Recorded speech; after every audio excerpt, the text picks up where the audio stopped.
What's going on, guys? Welcome to Two Dudes and One Album, the show where we discuss one album every single week with your two hosts, Sam and Victor. What's going on, Victor? Oh, I am ready to go, man. We are doing, is it Pop Smoke? Yeah, Pop Shoot for the Smoke's. stars and aim for the moon. Yeah. His first posthumous album, because he died in February this year, and they released this recently, I think. I think it was less than 2 months ago. So, I, In, yeah, yeah, it came out, was it July? yeah, that sounds about right, July. So it's August now. Um, so I guess we'll start with things that we like. Victor, anything particularly Yeah, that stood out to you? uh, yeah, you just want to start off with, just an overall, like, rating out of 10?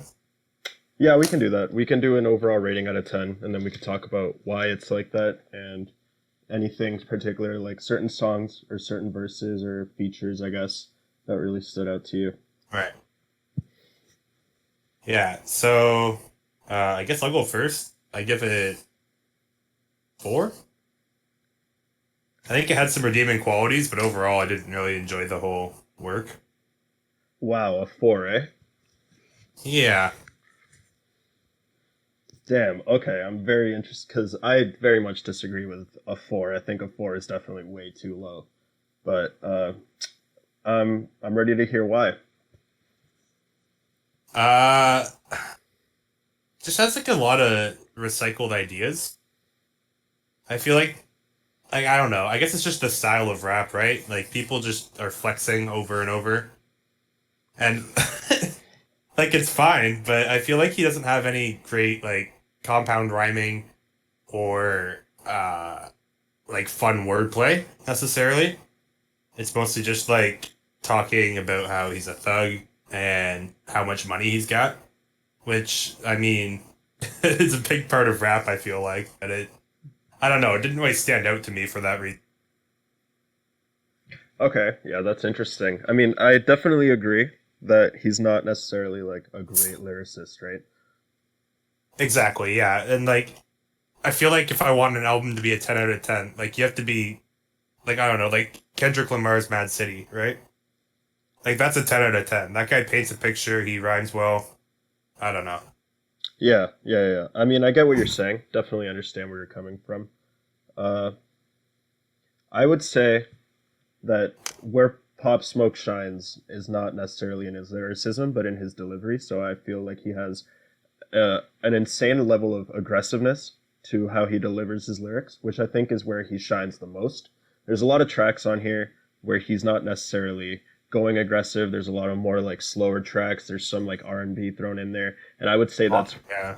yeah, and I would say that that's where the album kind of feels lackluster to me. But there's so many songs where he just displays an insane level of aggressiveness with his lyrics that really stand out. Yeah, I would say those are definitely the highlights of the album for me as well. The R&B was just like he should just learn how to sing, right? Like the auto tune just doesn't do it for me on a sensual like love-ish type song, right? Like you need like Jamie Foxx or something. You see someone who's just gonna like sing and it's just gonna be sexy. Yeah, And I didn't appreciate, I guess. I don't know. To yeah, each their own, but for me it was I feel like he should just learn how to sing if he wants to do that, right? But as far as his like harder tracks go, like is it 44 Bulldog? A couple other ones too. I have it written down. There's a few tracks on this where he just goes like really hard, and those are definitely the ones I like more. Oh, it's the one with the 50 sample. Uh, Get It On or Get It On Me. Yeah, Got It On Me. Sorry. yeah. I actually have it written in my notes right here. I can read it word for word. Amazing, everything I love about Pop Smoke, and you can really hear the 50 Cent influence in the song. Yeah, like his first verse is just like straight fire, straight thuggin'. It's like this is what you want out of gangster rap. Yeah, I totally agree. So that's interesting. So not too high of an impression from you, but I would say for me the album probably stands at around a 7. feel like there's like a lot of high points of the album, especially in the first half. I think in the later half of the album, when he starts, that's when he starts kind of doing the whole R&B thing. He has that one singer who sings in Spanish. Um, Uh, what Carol G. Yeah, Carol G. Yeah, she has that one. I thought that song was okay. There's like a couple others that I I didn't like. really liked her part actually. I thought she had a great voice. Yeah, it's nicely like juxtaposed with a lot of the other things in the album. Right, because he's got such a deep voice, right? Like it's like he just smokes a lot of cigarettes and he just has a naturally deep voice. Like it's just a little gritty, right? Yeah, yeah, I definitely agree there. Um, in the one song, like there's two songs that I really didn't like in the second half. Mood Swings and Something Special. But I think that even then, and I think that this is true throughout the whole album, the production is fucking fantastic. Like a lot of the Ooh, yeah. I actually, from my notes for something special, I thought the beat was insane, man. That was like some straight like Biggie shit yeah, but that's the only redeeming quality about that song. I thought that for like sure. it was very lackluster. He's also trying to do the whole like slap like or slow R&B kind of like love song thing, and I think that without those tracks in the album, even though the production is fantastic, the album overall wouldn't have lost a lot, right? Like, Oh, absolutely not. No, I think you could have cut a good handful of those songs. Like even with the love style, like I don't know. I guess it's like music for getting busy. It's like the lyrics are just so unflattering. At least from like I would think from a woman's perspective. I'm not a woman, but like the way he just like, okay, I'll just pull it out and come on your tits. It's like I don't know. Does one want to hear that while you're getting busy to some R&B? I feel like it's I don't know. I feel like it's like made for dudes, I guess, but like oh, it totally is made for guys. It yeah. 1000% is made But like for. why are guys listening to R&B getting busy music? Like and like, you know what I mean? You're rolling around in the whip chopping and you're like, "Oh, you know, I could really go for something special."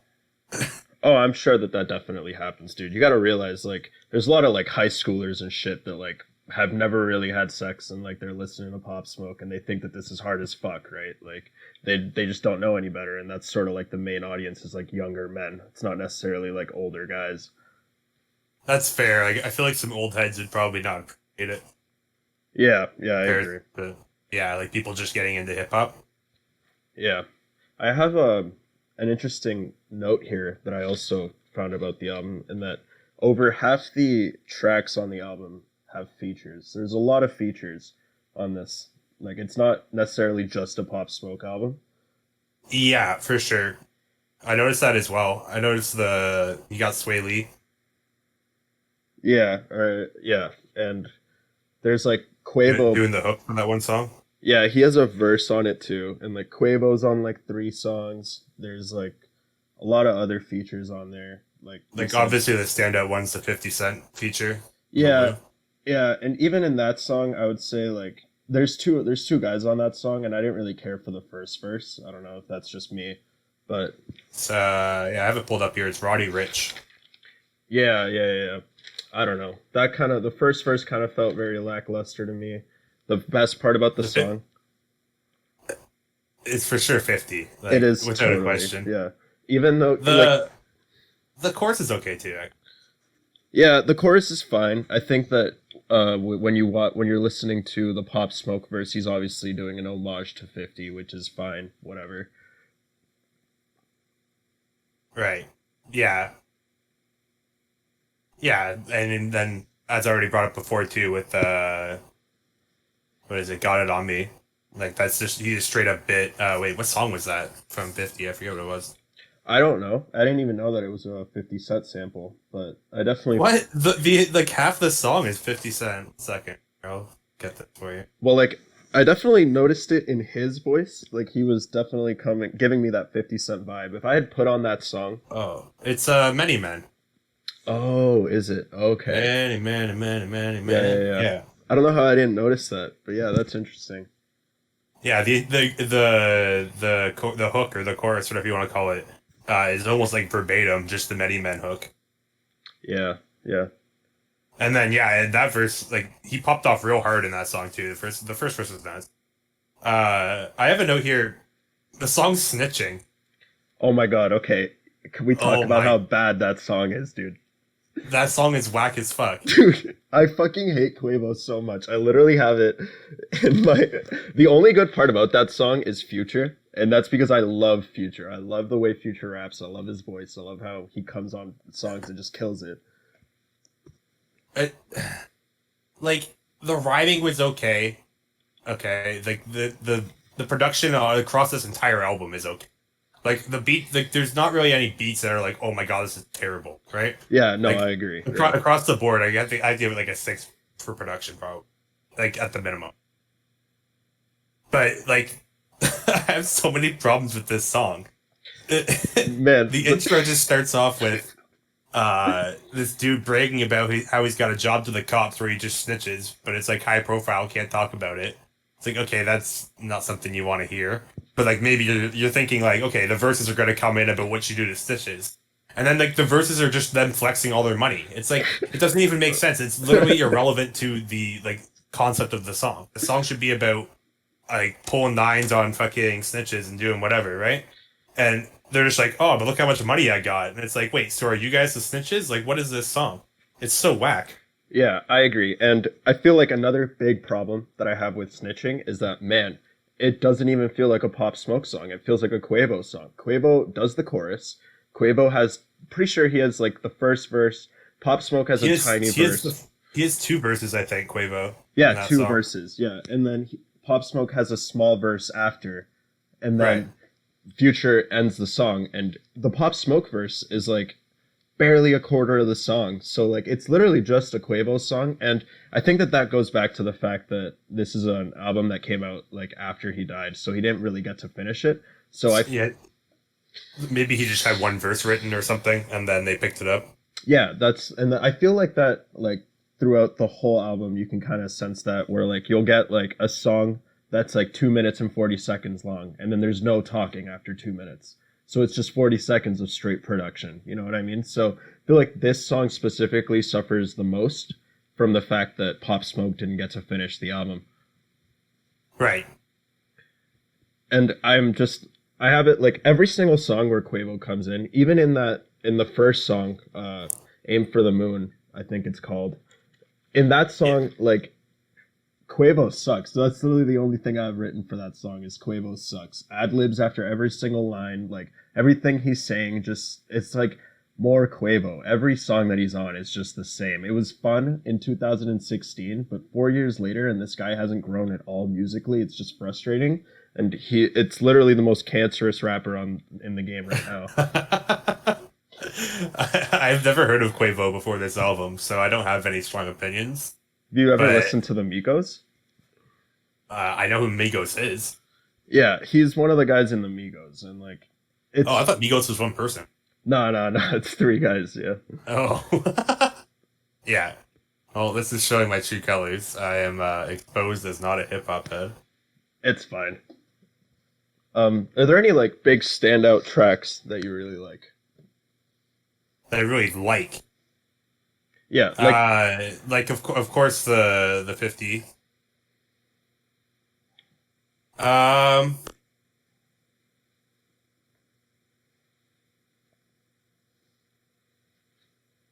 I have it written here that I really liked the production on Diana. oh, that's interesting. I actually that's one of the songs that I didn't like on the album was Diana. Oh yeah, yeah, I have it playing right now. This beat is yeah, I would say that the Pop Smoke verse on Diana is probably the worst on the whole album. It's probably where yeah, yeah. At this point, like, because I listen to a lot of metal, right, and trance, and both of those things aren't necessarily about lyrics. So for me, I just listen to songs as a whole. Like, how does it sound overall? With like just the sound of his voice, the way he flows, the production, like you know what I mean. So as a song as a whole, if I'm not listening to any lyrics, I think it's a good song. yeah, and I hear that argument. I mean, there's a reason why mumble rap is so popular, right? like they're not really like they don't care about the lyrics. It's just more like a part of the song, and that's why it's really popular because people still enjoy that. Interesting. Right. I never really thought of it like that. Because I've been having this talk with people for years about metal. Because they always complain, like, oh, you can't hear what they're saying. And it's like, who cares? Like, I don't need to hear what they're saying. Like, the aggression in their voice combined with like the guitar or the drumming or whatever just makes for a nice sound that I enjoy. That's kind of the whole point. I never really saw like mumble rap as like the metal offshoot of hip hop. Fun. Yeah, yeah. I mean, a lot of people like they're like that, especially like the younger hip hop community. The new guys trying starting to come in and listen to hip hop, and that's what they've grown up with, right? That's what they know as hip hop. It's not really about being a great lyricist anymore, like it was back in the early 2000s or the late 90s. Right. Which is like yeah, I guess like my first exposure to rap would have been in the 2000s. So that's kind of like what I think of for good rap. It's Yeah, like just like slick rhymes and stuff you can understand. yeah, yeah, and that's pretty much where I'm at too. True. Yeah. Is there anything like apart from Snitchin', I guess, is there any other songs that you would say are terrible? uh yes. Well, yeah. I think Mood Swings is really bad. I didn't really enjoy it. I didn't like the chorus at all. Let's see if I can pull up the lyric. Yeah, that Mood Swings is the one where he like it's the first song on the album where he really went hard on the R&B. I like Lil Tay in that song. I know he's worked with Lil Tay before in prior Right. albums. Shorty be catching mood swings. Every time I fuck without a rubber, I nutted on the covers and I kept it undercover. I don't know. No, dude, in that song, Lil Tay has a hilarious line where he goes, "She a tsunami, I never felt it dry." I literally, Yeah. I laughed so fucking hard at that line. That was amazing.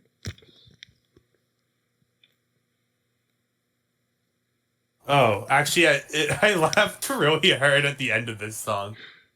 But he's because they dropped the beat when they just finished out the chorus, Yeah. and he just sings like so seriously in the most sensual way. I nutted on her covers. It's just the funniest shit to me because it's like he's taking himself seriously, and like how can you take yourself seriously saying those fucking lyrics? That's amazing. It's so funny.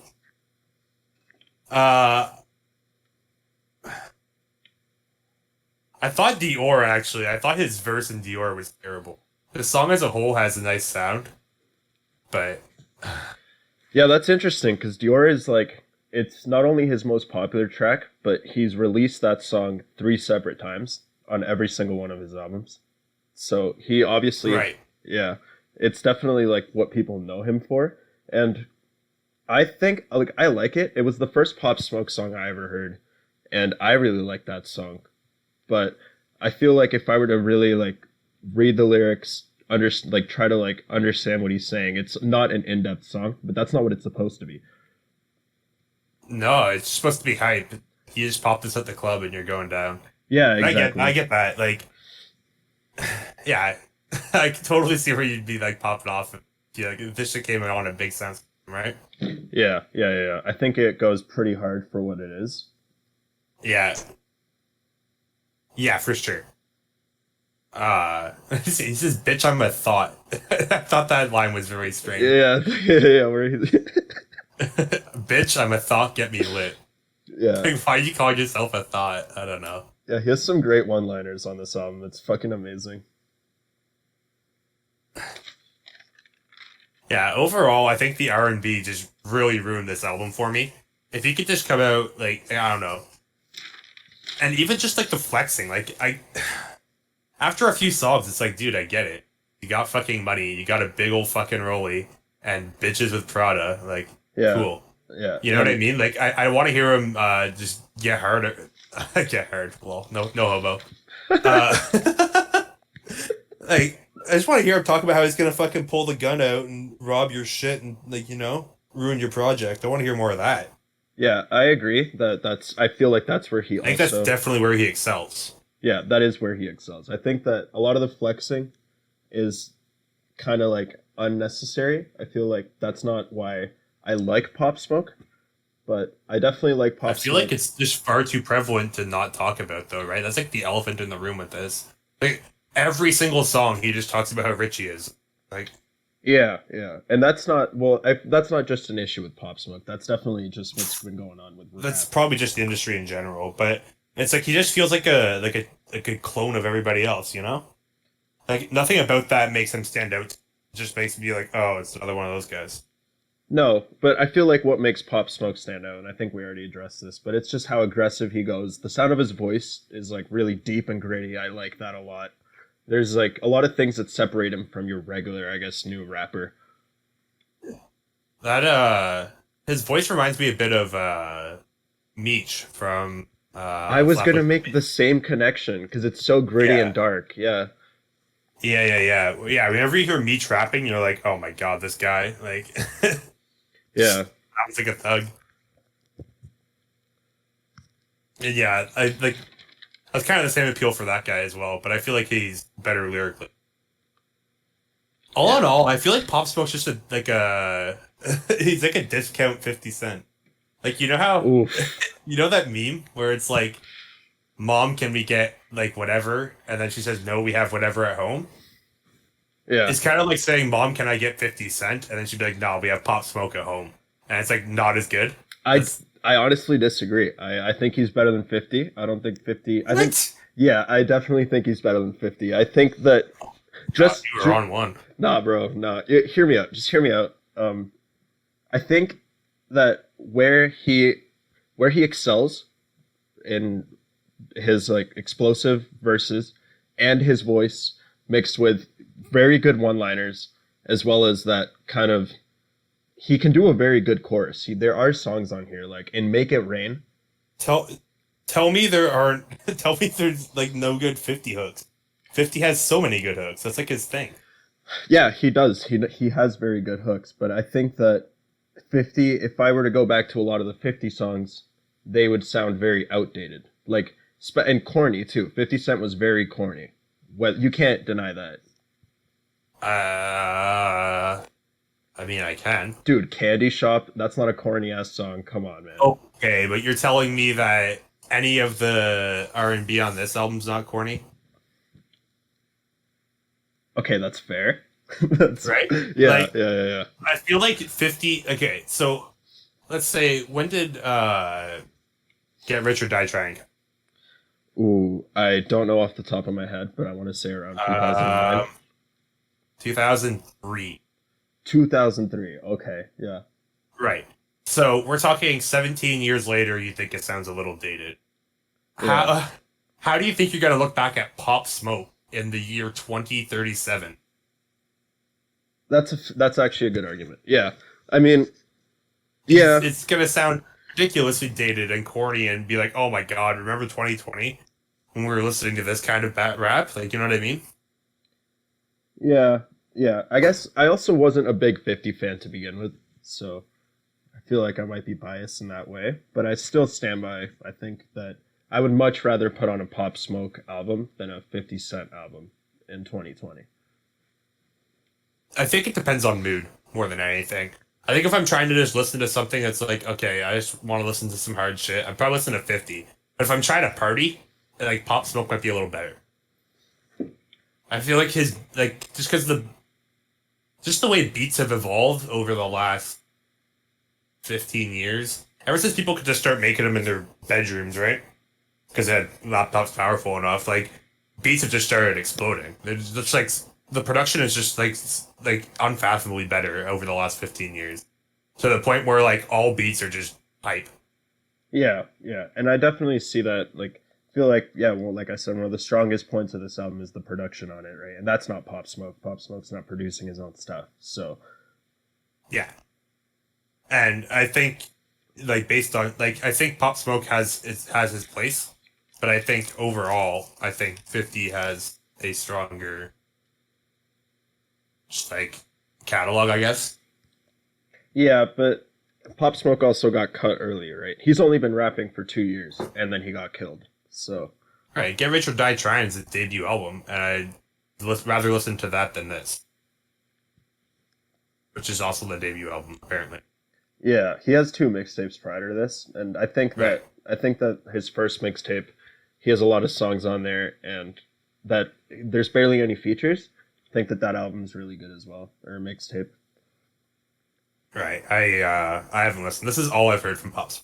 So Yeah, yeah, yeah, and that's fair. I guess if we're which we are supposed to be just analyzing it based on this album. I would right. still say 50 Cent is not as good as his. Yeah. I'll have to disagree, but I get it. Like I can understand the appeal for this album. It's just definitely not for. Yeah, I mean it like has its lows, has its highs, and I think I think the lows are just too much, though. yeah, yeah, they're terrible. Like there's certain songs on here that I wouldn't It's kind of taken the what's his name? Oh, who's the dude who features on every fucking song? Two Quavo. Chains. Oh, Two Chains, yeah. He's basically taking the Two Chains approach for this whole album. Like Two Chains just keeps throwing shit at the wall till something sticks. Like he doesn't go for quality raps. Like his like, that's why he's featured on everybody's songs, right? Is because they know he's not going to outshine them. So like he just goes for quantity over quality, and he just throws shit at the wall till something sticks, and eventually he just has good raps, right? And I feel like that's kind of the approach they took for this album. It's like they're just gonna. This is all the ideas I had. I'm just gonna throw them all. Maybe I'll get a hit out of it, right? Yeah, and I definitely see that. Again, he's dead, so like he wasn't. Right. It's kind of Yeah, hard to. It's kind of hard to tell what he wanted to do, but that's how this album feels. yeah. I mean, for all we know, these are all just a bunch of verses that they found, and Right. Kind of like the Mac Miller thing. yeah, or the XXX thing where they made a terrible album after he died. Right. I didn't look into Six X at all. I just know he got shot, and then people were all sad. I was like, oh, who's this? Some Yeah, random SoundCloud guy. yeah, yeah. It's like Lil Peep too, right? Yeah, Lil Peep. Well, Lil Peep, I'm pretty sure didn't he overdose? Yeah, I think someone just gave him bunk stuff. Yeah, yeah, which is sad. Yeah, for sure. Same thing with Mac Miller, I guess. Yeah, that's really sad. Uh, so yeah, any final thoughts Um, on this? Overall, I think the album was good. It has like if you could cut out, I guess like make it like 3, 4 songs shorter. Cut out a lot of the R&B stuff. Out of the kind of like slower songs, keep only the one with Carol G because her verse pops off. I think that was really good. Um, Other than that, I think it was like a fine album. I would totally listen to a lot of the bangers again. Like For the Night, definitely. You know the one where the verses or the chorus is like, um, "Cause I'm real discreet, cause I'm a thief in the night." Yeah, that was Mood Swings. No, that was For the Night. Oh, right. He says that in Mood Swings as well, or something similar. Oh, really? I Okay. kiss and don't tell. I don't kiss and tell. Yeah, yeah. Well, that I feel like you have songs like that. 44 Bulldog, definitely hype. There's the one Oh, song, that's a banger for sure. Yeah. yeah, Got It On Me, very good. You could cut out all of the Quavo verses, and and it would be a much better album. I wouldn't have to listen to his dumbass voice. Um, I mean, I don't think he was much worse or better than Pop Smoke for most verses. I feel like they kind of went toe to toe as far as just quality of lyrics goes. I guess the delivery is probably better from Pop Smoke's end, but yeah, that's what I would say. Is the delivery sounds a lot like, cleaner and harder. right, lyrically they're pretty much I would even disagree with that. The Quavo lyrics, like I could pretty much like juxtapose a Quavo line with a Pop Smoke line, and it's like night and day. fair enough. I mean, if you want to cherry pick, you could say that about anybody as well. I'm not saying you would, but it's Yeah, definitely an argument to be had. yeah, I noticed was it Gangstas track 5. yeah. It's just him in response to what's his face? Takashi. Oh, is it?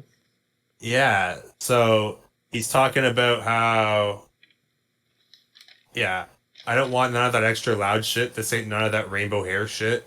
You know what I'm saying? I be in New York with the gangsters. This is the real street shit. Because 6ix9ine claimed himself to be the king of New York. And he saying he was the voice of the street in some song. Oh, that's interesting. I actually didn't catch on to that. I mean, I really like that track. I was reading the lyrics along with Genius, so I kind of cheated. But I thought it Oh, was kind of fun that he was just like addressing 6ix9ine, like get this rainbow haired clown out of here. yeah, yeah, and that's funny. I like that song. Dude, tell me that chorus doesn't sound a lot like 50 Cent. Let me play it again. Yeah, yeah, go ahead. Been some time.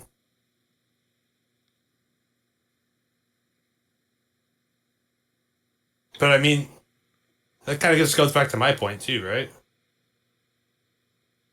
Which, Like 50 Cent, he's just a discount 50 Cent. yeah, but 50 Cent was his mentor, right? Like he had a huge 50 Cent influence, and it's very noticeable in a lot of the tracks. Oh yeah. This sounds so much like 50. Yeah, Oh, but I actually noticed I caught on when I was reading through the lyrics. Because in the chorus he says, "If my ops is shown in the foreign, then my N words, my boys be shooting up the Phantom." yeah. And then he actually just recycled that exact line in another song. Oh, Uh, I think I know what song you're talking about. I think I noticed that too in the lyrics. Hold on. I think it's later in the album. it's in Make It Rain. Yeah, which is a banger still, but Right, but yeah, I was kind of disappointed that he didn't have a different line. But I mean, that might be due to the post mortem album, right? yeah, that's what I was gonna He say that he too. just didn't have enough recorded, so maybe they just threw it in there again. Yeah, like for all we Because know, I'm sure for these. this, like in this course, they might have just chopped up a bunch of different verses, and put them together. Yeah, exactly. Like you never know. Like these might have literally all just been like sound bites of like small recordings that he did to random beats that they kind of like threw together. Yeah, Yeah, yeah, that's possible. But I was a little disappointed in that. yeah. I mean, that's a fair criticism, I think. Yeah. Okay. Although, to be fair, like Schoolboy Q does the same thing, and I liked it. Uh, So, what would you say and the difference there is between I Schoolboy? don't know. I don't know why. I don't know why I liked it. I thought it was classy when Schoolboy did it, and I thought it was not with this. You didn't think this was classy enough. Oh, you know what I mean. Yeah, yeah, yeah. No, I get it. Nothing about this album is classy. But it's just like because he kind of just like snuck it in there, right? And it was just like it's just kind of weird in the middle of a verse here. Whereas like when Q did it, this is what he did. The chorus from Fuck LA is like pussy lips, contraband for chips or some shit. Solo kind of shit. And then he recycles that in I want to say straight ballin'. That's interesting. I actually didn't know about that, but yeah, I mean, it's a thing that rappers do, I guess. Right, but it's like, kind of like how Kanye just calls back. I felt like the way Yeah. Q did it, it was just kind of like an homage to that, or like a callback. Whereas in this, it didn't feel like a callback. It just kind of felt like haphazardly thrown in. I mean, Like that could also be the fact that both of these songs are on the same album. It's not necessarily a callback at that point, right? exactly for sure that as well. Right, it's on separate albums. Schoolboy did it, which is kind of just like a fun callback to the like his other work. Yeah, yeah. Okay. So, yeah, I mean, think overall, I personally think that the album's like a 7. I would definitely listen to a lot of the songs on here again, definitely in my spare time. Like, how about you? Any closing statements? I'm gonna have to stick with my 4. I think I might. Like I probably listen to Dior every now and again, just trying to feel hype. Yeah, yeah, that's Uh, and then like I think honestly, if I want anything hard, he went hard in a few songs, but I think I would just listen to someone else. Honestly, I think I would just go for other gangster rap. yeah, that's fair. I definitely understand that criticism. I would say he stands out a little more than just your regular gangster rappers, especially in this modern rap climate. Like, I'm sure you could go back. I feel like there's not like I don't know. I don't look. I'm not too involved in the rap climate, I guess. But for me, there's not really a lot of gangster rappers in general. Yeah, not anymore. That's what I mean. It's like out of in the current climate, So, Yeah, It's like you don't have a lot of options. It's like, okay, I guess I'm listening to Pop Smoke if I want something gangster. yeah. Or you could go back and listen to like Wu Tang or like Or like, NWA. yeah, Big L, whatever. Yeah, yeah. All right. Yeah. All right. Well, thank you for listening. And this was Two Dudes and an Album. We'll be back next week with an album from Victor. And have a good night. Take care.